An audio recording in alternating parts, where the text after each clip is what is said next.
तो हम हैं अभी,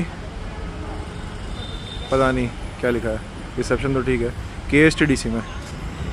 इधर ये देखो, KSTDC, Karnataka state tourism development corporation. So this is our stay, in fact I should say this was our stay. Very beautiful, आरामदायक और काफ़ी फोटोजेनिक।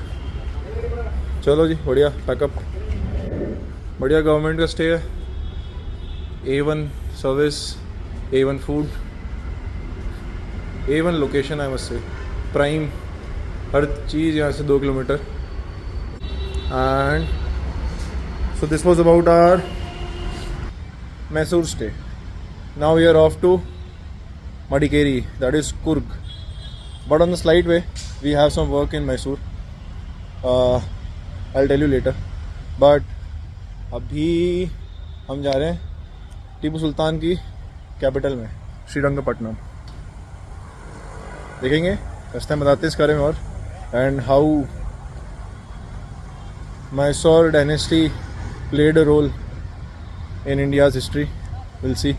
चलो, see you on the way. अभी अपन चल रहे हैं मैसूर से श्रीरंगपट्टनम, और इस रोड को कहते हैं JLB रोड, जो आप देख रहे हो अभी। JLB का कुछ तो कंट्रोवर्सी है यहाँ पे कहीं बोर्ड पे लिखा हुआ है झांसी लक्ष्मीबाई रोड, लेकिन दूर दूर तक कोई रिश्ता नहीं है लक्ष्मीबाई का और मैसूर का, जहाँ तक मुझे पता है, हो सकता है गलत हो, बट मैंने थोड़ा रिसर्च किया इसके बारे में, देखा तो ये है जया लक्ष्मीबाई, जो कि है श्री चरम राजेंद्र की सबसे बड़ी बेटी, और ये उनके नाम पे रोड है जहाँ तक मुझे पता है। अभी अपन चल रहे हैं और श्रीरंगपट्टनम के रास्ते में बाकी बताते हैं क्या क्या दिखता है, क्या क्या होता है। चल रहे हैं अभी श्रीरंगपट्टनम, मिस्टर टीपू सुल्तान की कैपिटल में। थोड़ा इतिहास के पन्नों को पलटते हैं तो टीपू सुल्तान के जो पिताजी थे हैदर अली साहब, तो पता है अब आपको? नहीं पता। तो पहले यहाँ पे मैसूर में वडियार डायनेस्टी थी और हैदर अली उनके ही आर्मी चीफ थे। उन्होंने ही अपने महाराजा का तख्ता पलट करके खुद बने ये तो कुछ तो टाइटल लिया था उन्होंने, नायक नुयक तो नहीं लिया होगा शायद। फिर उन्होंने अपनी कैपिटल बनाई श्रीरंगपट्टनम को। श्रीरंगपट्टनम 2 या 3 चीज़ों के लिए फेमस है शायद, लेकिन सबसे इम्पोर्टेंट है जो एंग्लो मैसूर वॉर हुए थे ना, ब्रिटिशर्स और कहाँ इधर उधर देख रहे, आपको बता रहा हूँ मैं। हाँ, जो एंग्लो मैसूर वॉर हुए थे ना, ब्रिटिशर्स और इधर टीपू सुल्तान के बीच में 4 वॉर हुए थे। लगभग 1760 के आसपास चालू हुए थे और 4 हुए थे ऐसे, जिसमें 1799 लास्ट था, जिसमें टीपू सुल्तान की डेथ हो गई थी।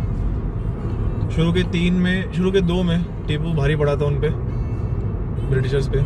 फिर तीसरे में ये लोग मराठा निज़ाम इन सब के अलायंस के साथ आए थे, यहाँ पे लूटपाट करी, खूब मारा पीटा, इससे काफ़ी एरिया ले लिया श्रीरंगपट्टनम का, और इसके 2 बेटों को भी उठा के ले गए थे, टीपू के दोनों बच्चों को, और जाके वेलोर में रख दिया कि लगो तुम यहाँ रहोगे।